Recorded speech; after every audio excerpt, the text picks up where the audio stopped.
Welcome everyone to Already Cancelled. I am Peter, that is Tara. We talk about TV shows here. The year is 2021 and the name of the show is Babylon 5. This is season 3, episode 5. It's called Voices of Authority.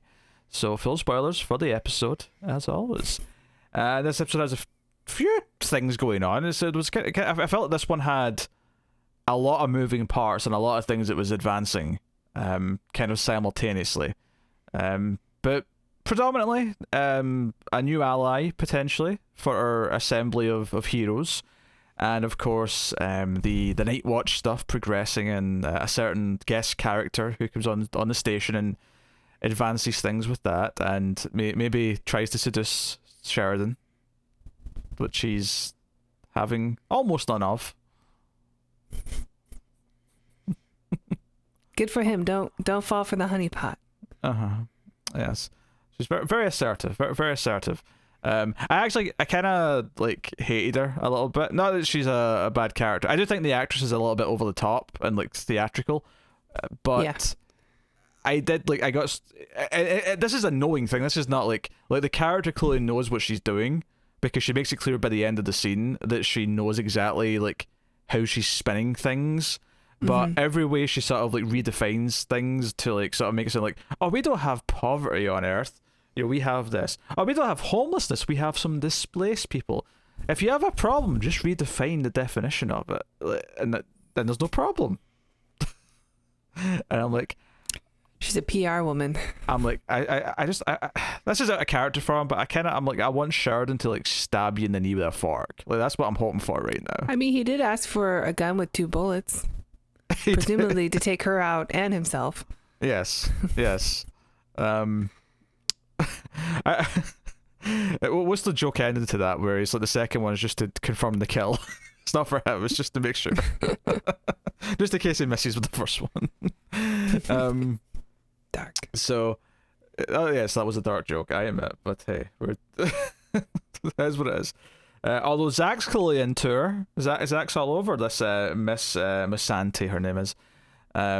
He's all for it. I was kind of digging the Zach plot with her this episode, actually, because he's kind of flirty and failing miserably, but then she keeps sort of giving him orders because he's part of the Night Watch, and his kind of like realization of what he's been asked to do, if you can even call it realization yet, he's clearly uncomfortable with what he's been asked to do. I don't know if he's quite put it together, like how much he maybe should like want to rebel against this or like step away from it. Because I mean, this episode like kind of almost puts him at odds directly with Garibaldi. Like we get a scene late on with them, and her asking him to like, hey, if you see anything, or if anyone, because she has a meeting with all the people who are under Night Watch like staff, as it were, and says to them like, if you hear anyone like talk, anyone on staff for Babylon 5 talk about things that are ideological, like against what the script is, or against what the ideals we are promoting are, then you will deal with them. The public, however, you just tell us and then we'll deal with them. It's every time we hear more about this Night Watch, it's sounding more and more like a Gestapo. Like every time, it's verging closer and closer. And we get a good scene where this new character, she's like talking to all of them in the group, and it's not just Alan who has a problem with what they're asking. Like we see that other people there are also like, isn't this a bit much? But it's one of those things that it's like, we're just gonna push a little bit further than what you're comfortable with, so that the next time when we ask for a little bit more, maybe you don't even notice like how bad things have, like how bad down the rabbit hole you've gone. Yeah, when she comes on board as well, she's saying that she's here permanently. Like this is a permanent posting, and it's only because of other events in the episode, which we'll get to, that she ends up having to go back to Earth. And the idea that she's going to be there, and I thought they might actually, at least for a little while, keep her around, just because this idea that Sheridan and Delenn and all these like meetings they're having, which Zach himself is like noticing, like Garibaldi's going off to meetings and they're not like on the books and they're not the official security team. Yeah, they're not good at keeping this secret thing a secret. Like everybody finds out about it. Yeah, there's some truth to that. We'll get to that. But the fact that even Zach's noticing this, like how long when they, because that's the thing, Sheridan's supposed to be doing all these other important things in the episode, and it ends up being Ivanova because Sheridan just can't get away from this woman who is like on top of him, not literally, but almost literally, the entire episode. Was it bugging you? But so she forces him to go to dinner with her. Was it bugging you the way she was having like the tiniest amount of noodles in each bite? No. She was like picking up like one tiny little noodle on its own, and I'm like, I'm sure this is an acting thing where they don't want to like go scene after scene after scene and eat 4 plates of pasta. Garibaldi has no problem with it. he's stuffing his face, take after take. With melted butter fondue. Ugh. Franklin too. Franklin and Garibaldi. Maybe I don't know. Maybe on average the male actors are just more game for just stuffing their face. They're like, that's great. Who cares? Maybe since they're like main characters, they're able to request like, can we make this the end of the shoot so that I can just eat my dinner here? Or because she's a guest star, she knows she has to keep auditioning for more roles, so she has to. She doesn't want to keep her like, figure. Yeah, she doesn't have to put on a few extra pounds. She doesn't want to do it, so she's like, no. I need to be cautious. Whereas Garibaldi and Franklin, they're locked in. They've got the contracts. They're good for the show. They're good. Yeah, maybe that's the logic, but it did not bother me. But her acting kind of did, although I guess it's sort of added to her character more than took away because she does come off very, very fake. Like she's not really into him. She's just saying all the right things. She's like super scripted.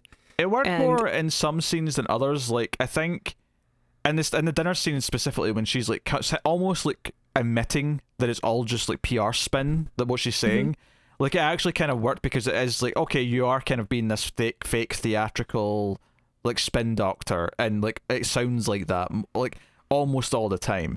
Yeah. I mean, do you think that? Like, I mean, I assume she is at least in a physical level attracted to him, but do you think the potential relationship is just to spy on him and like keep tabs? I'm sure that was the only reason. She's just trying to persuade him. Yeah. It's like, and get him to be more vulnerable around her. Yeah, because he's very standoffish at first. He's very because she says something really like that's was another very like not Gestapo specifically, but like. The idea of the state being very controlling. Oh, your office doesn't have any pro-Earth like symbols or like memorabilia, and he's like, and it's my office. I thought you were a patriot. I'm sorry. Do you want like all the last like 10 Earth presidents all like on the wall behind me with a big flag and like whatever? Well, she'd probably have a problem with the last one. Possibly. Sorry, Kitty. Possibly.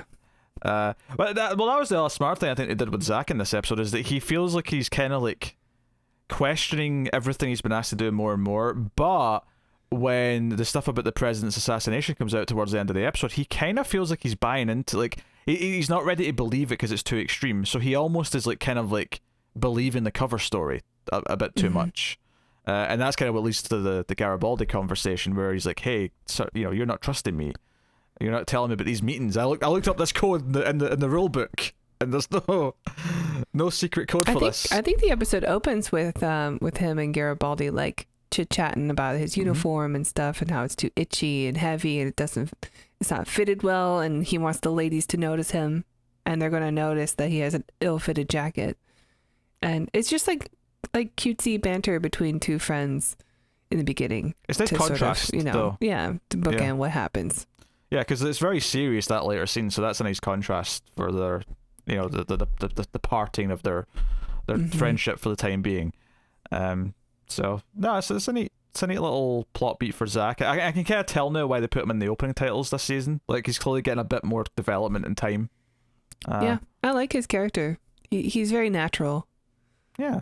I felt sympathy for him, like, because I didn't get mad at him. Like when he's in this meeting and he's questioning things and he's saying, oh, we're supposed to not break these rules and that, and then she's like saying, nah, you've got new jurisdiction because you're not now working for the government directly. You've got more, authority and things. Yeah, you have more autonomy, I think she said, in your decisions. I think what I felt for him though was more sympathy, like a sympathy that he'd been kind of manipulated into this role, rather than like anger that he is like letting that happen to him. Like Hopefully we get a better ending to this than we did with Londo, but I'm hoping that he will at some point realize and like take a stand, or you know. Yeah, hopefully it's not a repeat of Londo, and we get somebody to root for. And, well, somebody who makes the right decision. I think because of his connection to Garibaldi, it would be a really nice spin as well if Garibaldi realizes that instead of like arguing with him and like accusing him of things, maybe he this is someone he can actually still save, unlike Londo, which, you know, that was a friend who did sort of go off this deep end and he's kind of lost. Like maybe this is someone that Garibaldi can like step in and convince to do the right thing, and, you know, it's I would say a redemption of sorts, but something, you know, for Garibaldi to like play off that compares the two of their stories a little bit. Yeah, but I mean, he does end with the whole. I mean, it's not really Zach's fault. Like, he knows that people, because their super secret club is so out there, like people are suspicious, and G'Kar has Narn people who are telling him about, you know, all the Rangers and the secret meetings. Can I say, I love the G'Kar subplot in this episode. I love his first scene with Delenn, where he's being all nice. He's like season 1, like fake nice, but at least in this case, even though there's still a fakeness to it, because he clearly he's inching towards something, I don't mistrust him in the same way anymore. So it feels more kind of like, okay, he's looking for something, but I'm not like uneasy about it. Like I'm excited to find out what he wants. Is kind of where I was feeling. It is sad that they all are treating him like Citizen G'Kar, though. Like, Delenn's, you know, saying as much as she has to for him to go away, and Garibaldi's just like, I don't have to tell you anything yet. Like, you're not in charge anymore. Or I think what I loved about it is that he keeps bringing up more details that are getting more and more like he's kind of like, oh, you know, these Rangers, and what's weird is that these Rangers are like, they're both humans, but some are Minbari. That would suggest that this is like the two camps are working together. That couldn't be, could it, Delenn? And he's been all nice about it. And obviously, I think as an audience, we're like, go on, let him in, let him be part of this, because he knows about the shadows. Like, I mean, maybe not in the same way, but he's got his book, and that's the end of the episode, is that he shows up to Garibaldi's door in the middle of the night and says, "Here, read this." Yeah, and Garibaldi's like, but I don't read Narn. He goes, learn. Like, wouldn't it just be easier to have G'Kar there instead of learning how to translate an ancient Narn text? It feels inevitable he's going to become part of the conversation, right? It has to happen, and it'll make him feel, because given that it's a secret group anyway, it's not like his official status matters to this. Like, I kind of get the reservations perhaps of maybe not bringing him in because he's maybe so close to it, because of, well, everything else he's going through. Maybe they think he'll be a bit too hot-headed, or he'll want to use their allies that they're building for, you know, the Centauri conflict and possible he revolt. may have some other motivations to he might abuse the position or knowledge. So I get the why there may be reservations, but I think is given that we're all pro G'Kar now, like, I'm like, come on, let him in, give him a purpose, give him like a play in this fight. Right now he's just like sneaking in bushes and stuff, and it is entertaining. Don't get me wrong, like, he is adorable in a very G'Kar way. Like, see when he was like speaking to Delenn, and he's like hiding behind like the market stall, and he's like sort of saying, just how are you? How's things back on Minbar? Anything wrong with your family? Oh, good. And he's just kind of going along with it. It's very delightful. So it's good stuff. But then, of course, when he speaks to Garibaldi, he's a bit more direct. I think what I liked about that is that there is kind of a respect building between them, which we've seen a couple of times. Remember when Garibaldi went and like sort of said, "Hey, you know, go do this unofficially, or I'll tell you something," or it was the guy from Earth that he said, "Go speak to him unofficially." There's kind of a respect building between them, and I kind of like that. G'Kar says, "I don't know if we were ever friends, but this is the first time I felt like strangers." I thought that was a good line. Because he was being standoffish and not telling him. And not just Garibaldi, but I think Delenn was also. Sorry. Yes. Name escaped me for a sec. So, no, you know, I think it's a credit to the show that there's so many characters that whose stories on their own I'm invested in. But it's not like they're all separate either. They're all related in some way, but they all do feel very distinct on their own journeys as well, which is nice. So, that's really neat. So main, if you want to call it that, the Ivanova. So Dral comes up. The opening conversation in the meeting is that I think before, when we heard about the Shadows versus the first ones, we assumed that the first ones were all just one race, but this episode made it kind of clear that no, it was multiple races that are that old that were all fighting against them. Yeah, well, the Vorlons were always part of them, right? But because they're the only ones that stuck around. Yeah, but I always took it as Vorlons, and then there was one other race, which were the first ones. But clearly there was like multiple, just like there's multiple now. And they want to try and see if they can find any and be allies, and it might be difficult, they might be kind of hostile, they might not like being spoken to, all these different things. And Dral wants to help with this and expects Sheridan, but Sheridan has to stay up with the business lady, so Ivanova goes down. I actually kind of love this pairing of like Ivanova and Dral. Yeah, she was really fun in this episode. I kind of like how she pretends to be like this happy-go-lucky person in front of him when it's like that's the complete opposite of what Ivanova is, like all the time. I mean, she does make quippy jokes. She does. That is true. She kind of talks fast when she's nervous, and they did say that she might get vaporized. They did say that, and she does jack into the Matrix as he says. As he says, just plug into the Matrix. Yeah, well, the Matrix was a word before the movie came out, so I mean, yeah, it's just but we just watched all the Matrix movies, so we associate that word specifically with that movie now, but it was a word. So, and basically it shows her like a map like to the first ones, and he's very clear to stay on the path. What I liked about this is I liked that she sees something extra. And he doesn't know why, and she never tells him, but we know why her mind is different. We know why, like, she's not just a normal human. I like that little spin on it, but sure. She gets to see the assassination of the president, and she actually thinks she's traveling in time. She's like, "Oh, maybe I can save him. Maybe I can warn him or something." But it's no, you're not time traveling. You're just like you're getting to see it. You're getting to see what happened. But she effectively gets to intervene like a transmission between the new president, then vice president. And we recognise that voice, don't we? Who was talking to him? It was very distinct. Morden, and it's just them saying, "Yep, the plans are in place, and you'll be president. Santiago's going to be killed, and the Shadows. I don't know if he says Shadows. He just says maybe our allies will be very happy, but they'll be happy about this." And so Morden just needed someone on Babylon 5, but his real target was Earth. I think the real target's everyone at this point. Sure. I mean, maybe Morden only deals with Earth in Babylon 5, but I mean, the Shadows are going to go to war with everyone, seemingly. Oh, yeah. Probably. Did you like the Ivanova like tapping into the Matrix and then getting pulled away by evil, and it's like a fiery eye, except there's 14 of them. 14 eyes of Sauron pulling her away, seeing her. She says he knows me, he knows my name. Gosh, get marked off. Why are you trying to ruin this episode for me? I'm not editing that out. Your super nerdiness is going to be on display for everyone. I did think the ships, because is that what you're talking about? You're talking about the ships that were like 4 lights each? No, I'm talking about the eyes that watched her. They're the same as the eyes from the Shadows thing that we saw. Okay, I said when Kosh had that footage. Okay. It's in the intro. It's in the intro of the show.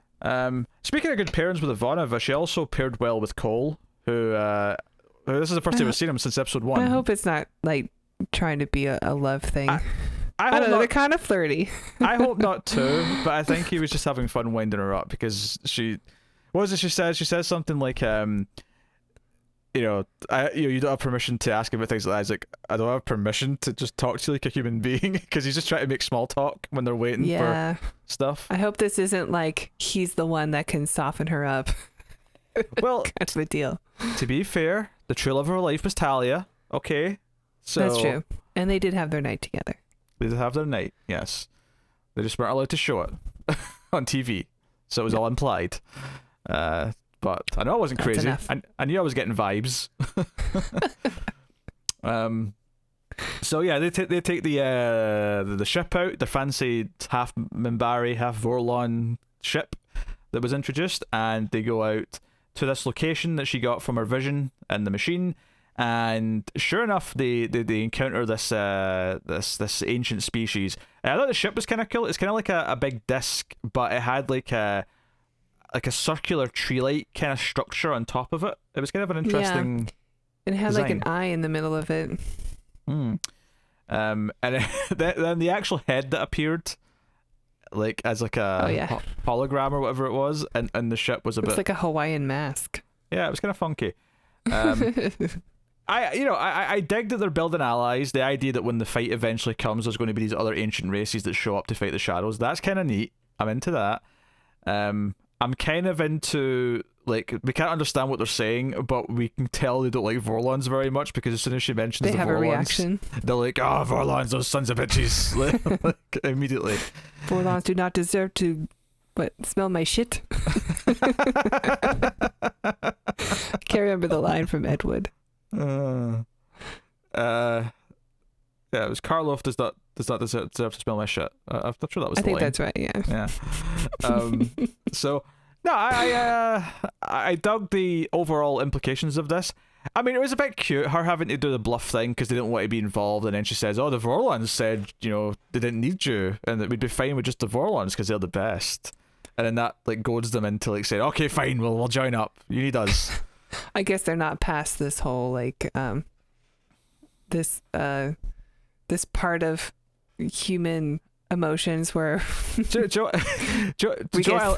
we get angry. What I love about this potentially is if the implication here is that the Vorlons in this race that they've run into are basically the Centauri and the Narn of their era, but they did work together and fight the shadows, but they still have kind of this like bickering like rivalry.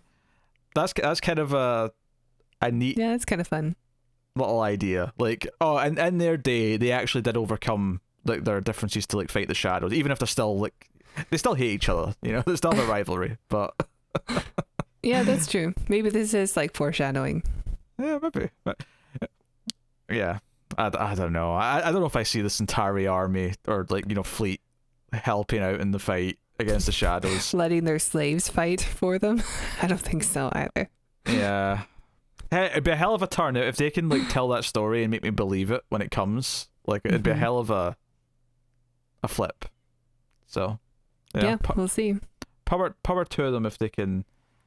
So I guess this is like the type of race that G'Kar was talking to Sinclair's girlfriend about, and like yeah, when he was talking about great things that just big forces in the universe that are so vast that we can't we're not on their level. That gives him comfort.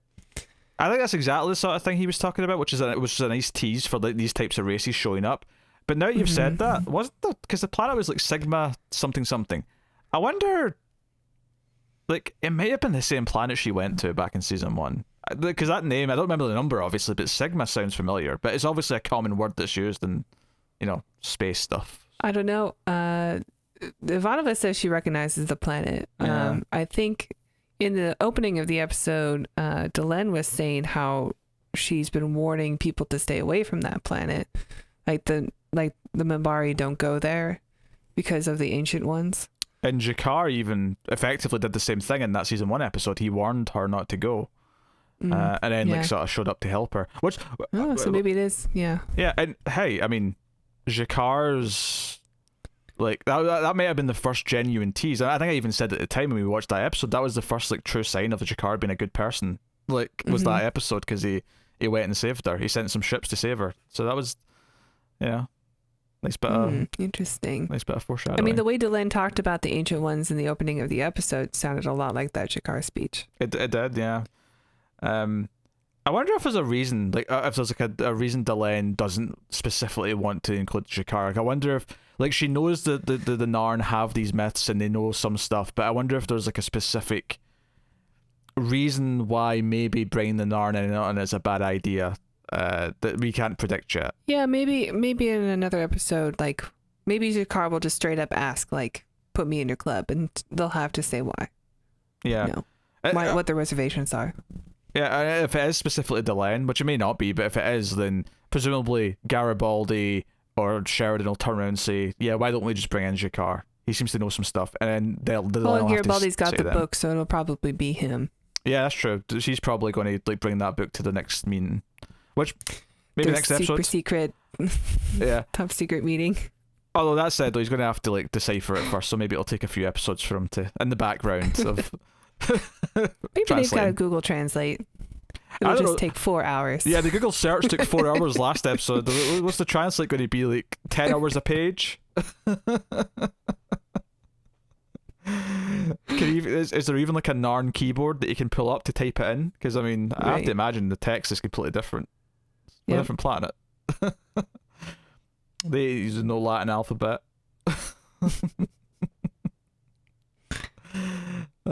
Dear.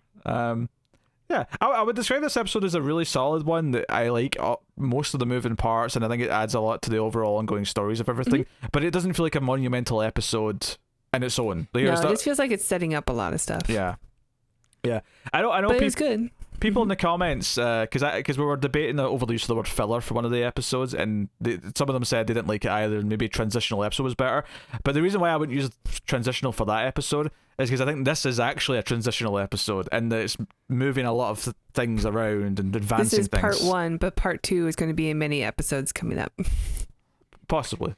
instead of a 2-parter. Not that it really matters in the grand scheme of things. I mean, ultimately, it's all just like technicalities and like terminology that is ultimately not that important. But that's felt like an important episode, but not like a monumentally like huge one. Obviously, the big thing we've not really said, of course, is that they were able to like basically record what Ivanova They saw. got a crystal. Yeah. And they leaked it. Then they didn't want them to know where it came from, because then they'd have to answer questions about how they got it. But this obviously spreads that it's on the news, on the Interstellar Network News, or whatever it's called. Yeah, I think INN. I think that sounds right. Makes sense. So that's out in the open, and that's getting things like turning back on Earth. I liked it. There was a small detail that I liked here actually, where they said that the Santiago family, because they'd seen this, were like gunning for like an investigation. Like they wanted this to be dealt with. So there's people who are definitely going to. Actually, we never even mentioned that. Business lady flat out said that, in the coming months, people in like high positions will be removed for, not believing in ideals of their new government. I was like, she said there was a great phrase she used. It was like they're basically like culling all the political people who are not that are against their war on ideals or something. I can't remember the phrase, all the opposition. but it's a good one. Yes, all the opposition, basically. Anyone who's going to get in the way. People who aren't true patriots of our planet. you know. Yes. People who are not Earth first. People who, it's no longer like we have rules against, the way people act. Now we have rules against the way people think. And then there was another line where she said like, some of our basic freedoms are going to be maybe will have to be put on hold for a little while, like speech or something else or whatnot. No biggie, but then they'll come right back. A line like that. I'm like, Sure. And then the posters they had in the background are very like war propaganda. They Looks do. like George Orwell. Yeah, they do. Obviously, the illusions of this plot line are not like subtle. They are very clear and in your face. Yeah. But it makes so much sense for the world that they're building around everything. That it's hard to like find fault with that, really. Yeah. So yeah. And it's a good episode for Zach Allen, because especially with the end scene of Garibaldi, like trying to say, what do you like? Not on my side. You're talking to her now, and he's like, well, why shouldn't I trust her? She's been honest with me, and you're lying to me, like straight up. So it's just another way of like him maybe getting more into the Night Watch corner of things because he's feeling pushed away in his current position. Yeah. So maybe Garibaldi's going to have to. It's probably Zach's best like showing so far. It's the most advancement. I mean, obviously he's had little bits that have been setting up the Night Watch stuff and whatnot, but this one really gave him some real meat. He feels like a really proper main character now. In fact, I actually got a little chuckle at the start. See early on, because he's standing there in the background for the Sheridan scene with what's her face, Missandei, and it's when she sort of says that she's going to be sticking around as the political like advisor or whatever. He's like, Zach, you're dismissed. He's like, yes, chief. And as soon as he walks out, he just like gets really stern. And it's like, I like his reaction too. It was a good bit of acting. Yeah, she wants to be this like this little thing on Sheridan's shoulder and be like, well, you can't make that decision because now that I'm here and I represent the political interest of Earth, you should really reconsider. And so you can't just take these actions that you've been doing the past year or so of I'm going to take this person's side, or no, I'm going to help this ship out instead of doing what the government wants because I'm in charge. I can do what I want, basically. Yeah. She's there to now say, no, you don't have as much power anymore. And somehow, I mean, we mentioned obviously the scene where she gets naked for Sheridan, but we somehow didn't mention the funny part of that scene, which is that Ivanova beams up the same way that Dral does. She projects herself, yeah. The same way that Dral does, and it ends up like right behind her, so that's why he has to kiss her to distract her.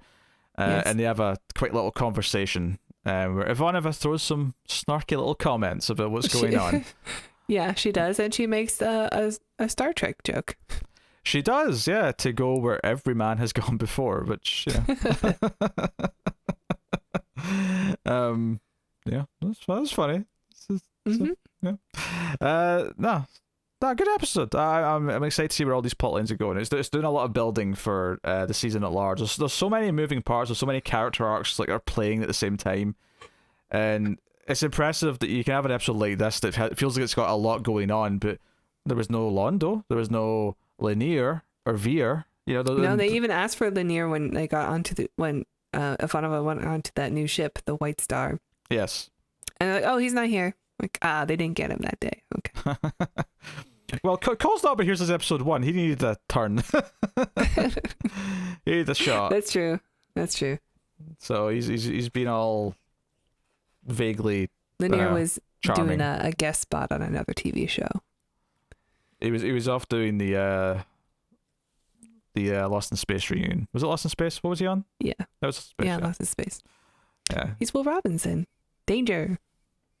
Do you think before the end of the show someone's going to turn to him and say, "Danger, Lanier"? I hope so. Because it's you know what, obviously it's a wink and a nudge, but it's such a simple term that it doesn't feel too forced if someone says it. Danger, Lanier. Especially if they're on like a ship or something, and there's like Ooh, if it's a robot that does it. Oh, he's getting attacked by a robot. And so it says, "Danger, Lanier." Dude, I used to love that show. They used to play it all the time on Sci-Fi Channel when I first moved to the States, and I've probably seen every episode of Lost in Space multiple times. Never saw the original, but I did enjoy at least. I'm sure it's not good. Oh yeah, I'm positive it's not good. I did see the movie though. Except for Dr. Smith, he's great. No, I did see the movie. I saw the movie also. William Hurt. Yep. So it's an all-star cast. Hollywood's worst kisser. I'm sure of it.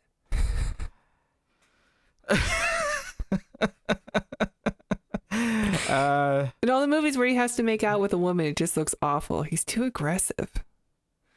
It's weird. I don't know. He likes it rough, I guess. I don't know. Said his name, William Hart. He has to live up to it. He's an old man now. Did you see him in Black Widow? He looks ancient now. Yeah, you're right. Maybe they were going out of their way to make him look older with a walking stick, but part of me was wondering, wait, does he just need that? Is that why he's got a walking stick now, just because the actor needs it? And I got a little bit worried. I don't know. Maybe not. Maybe it was just a character. But it's just going to happen as we get older.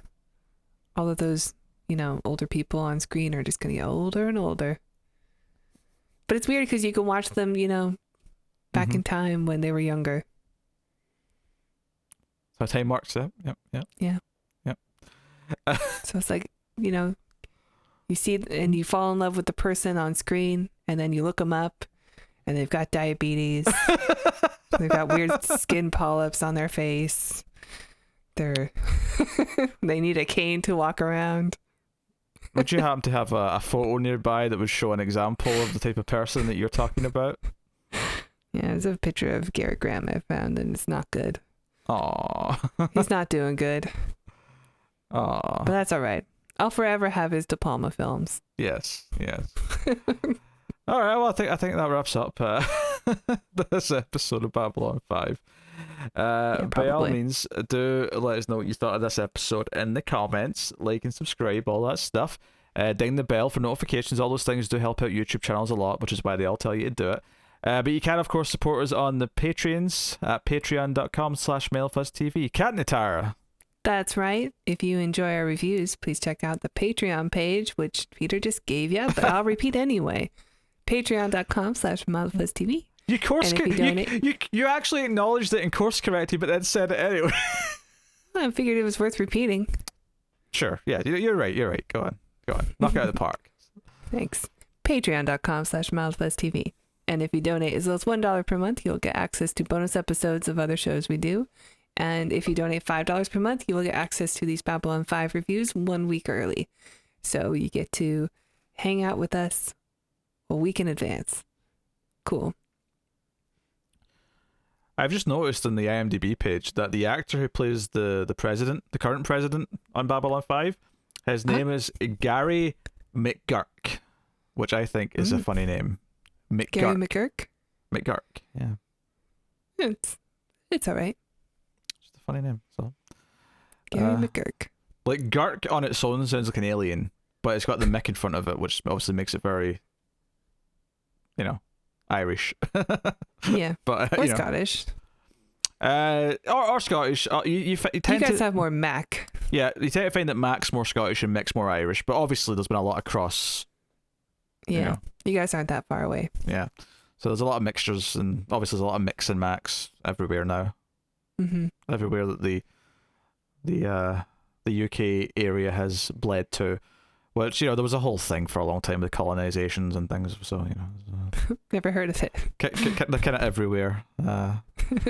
So, hey-hoo, that's Babylon 5. Guys on Twitter as well, at mailed_fuzz for channel updates. And, of course, also check out Mail Fuzz Movies, our other YouTube channel where we talk about movies and various shows. Most notably, the sci-fi movie podcast with myself and Tara called The Atomic Cinema Experiment. So go and have a look at that.